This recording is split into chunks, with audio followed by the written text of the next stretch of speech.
Good morning, viewers and students. We are going to deal the important topic which is related to junior intermediate, micro and macro analysis. Micro and macro analysis. So micro and macro, both the words first used and introduced by Ragnar Frisch in 1933. Ragnar Frisch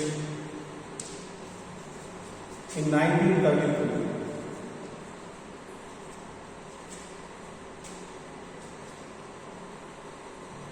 So micro means what? What is the meaning of microeconomics? What is the meaning of macroeconomics? So micro is an English word, is derived from micros. Micros.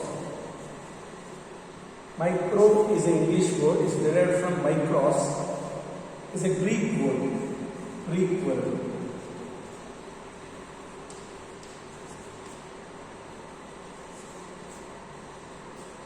Micros means very small.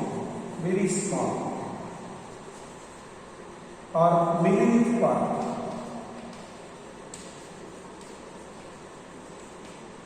So microeconomics is going to study the millionth parts in the economy. According to K.E. Boulding, microeconomics is going to study particular factor, particular income, particular household, particular employment, particular consumer, particular producer. It studies the individual unit's economic behavior. So one consumer, a group of consumer, when compared to total millions of the consumers in the economy, they are very small.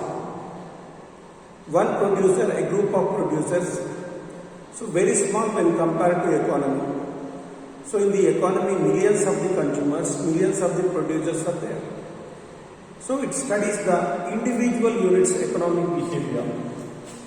Individual units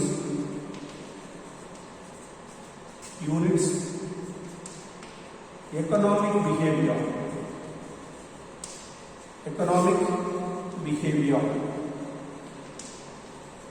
Example, individual units means what? One firm, a group of firm, one factor, a group of factors, one consumer, a group of consumer. So what is going to study? What is going to study means what? When the consumer gets maximum satisfaction, when the firm achieves maximum profits, when the industry achieves the equilibrium position. This all depends upon the prices. So microeconomics is also called as price theory. Price theory or partial equilibrium analysis. Partial equilibrium analysis.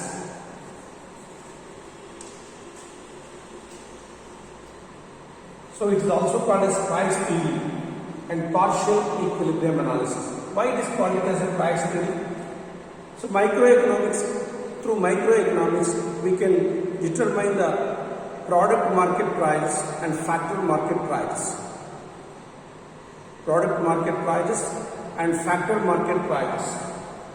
So basically microeconomics, it is a three important areas are very important.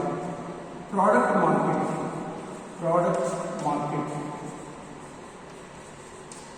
factor market,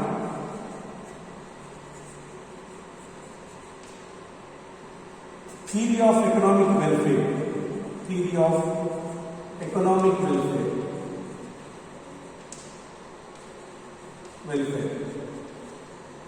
So product market price depends upon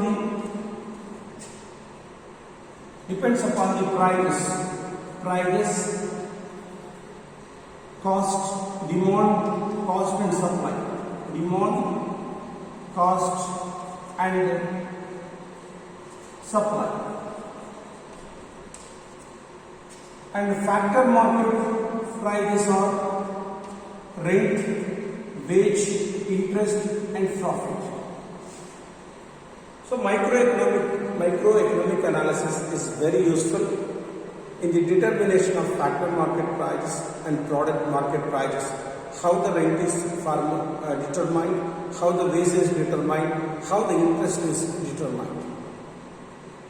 So it is called it as price theory. It is also called it as partial equilibrium analysis. So what is the importance of microeconomics? What is the importance? So microeconomics is very useful in allocation of the resources. Allocation of resources.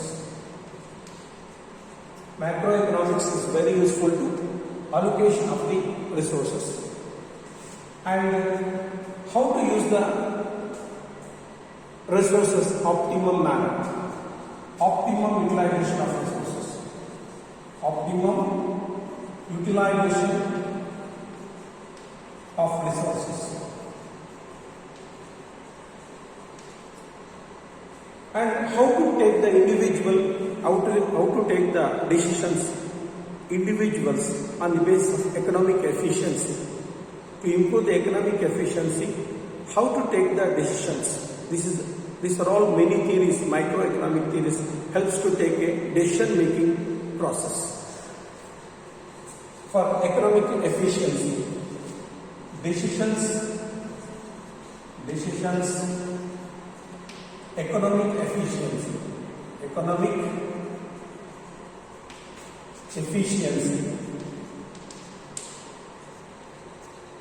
So how to improve the economic efficiency on the basis of the decisions? How to take the decision making? So decision making is what? Selection of one action among the many alternative actions. It is called as a decision making. So microeconomics is very useful. So microeconomics is also very useful to achieve the economic welfare. The ways and means to increasing the welfare. What are the ways? What are the means to increasing the welfare? Ways and means to increase welfare.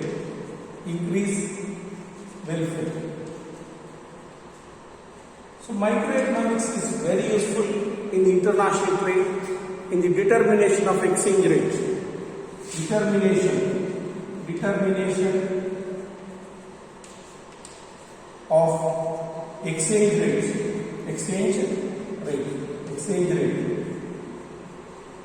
So microeconomics is also very much useful in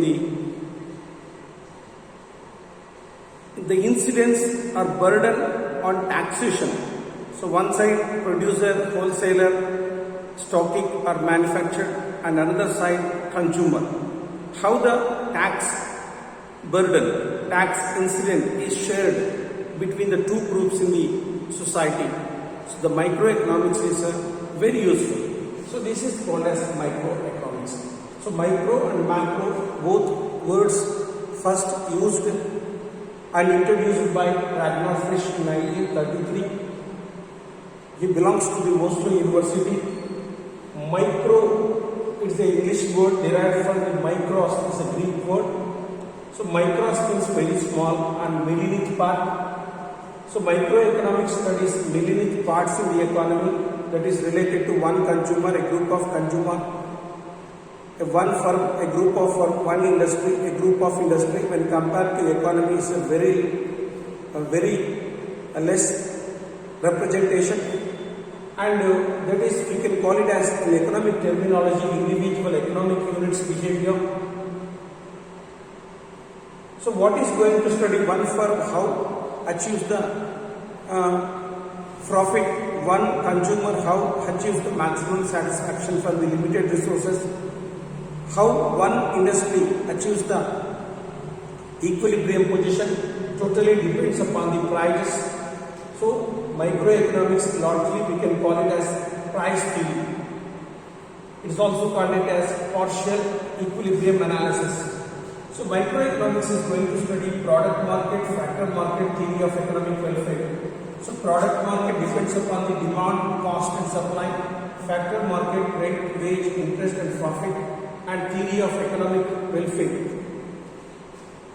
And what is the importance of microeconomics? It is very useful to the allocation of the resources, and second is optimum utilization of the resources and decision making. So decision making for the achieves the economic efficiency. It is also useful to the smaller parts in the economy, and ways and means to increasing the welfare. What are the ways? What are the means to increasing the welfare? And determination of that's called as exchange rate, our currency, at what rate is exchanged with the other currency. And finally, so how the tax burden or tax incidence is shared among the different people in the society. So this is the subject matter of the microeconomics. Thank you.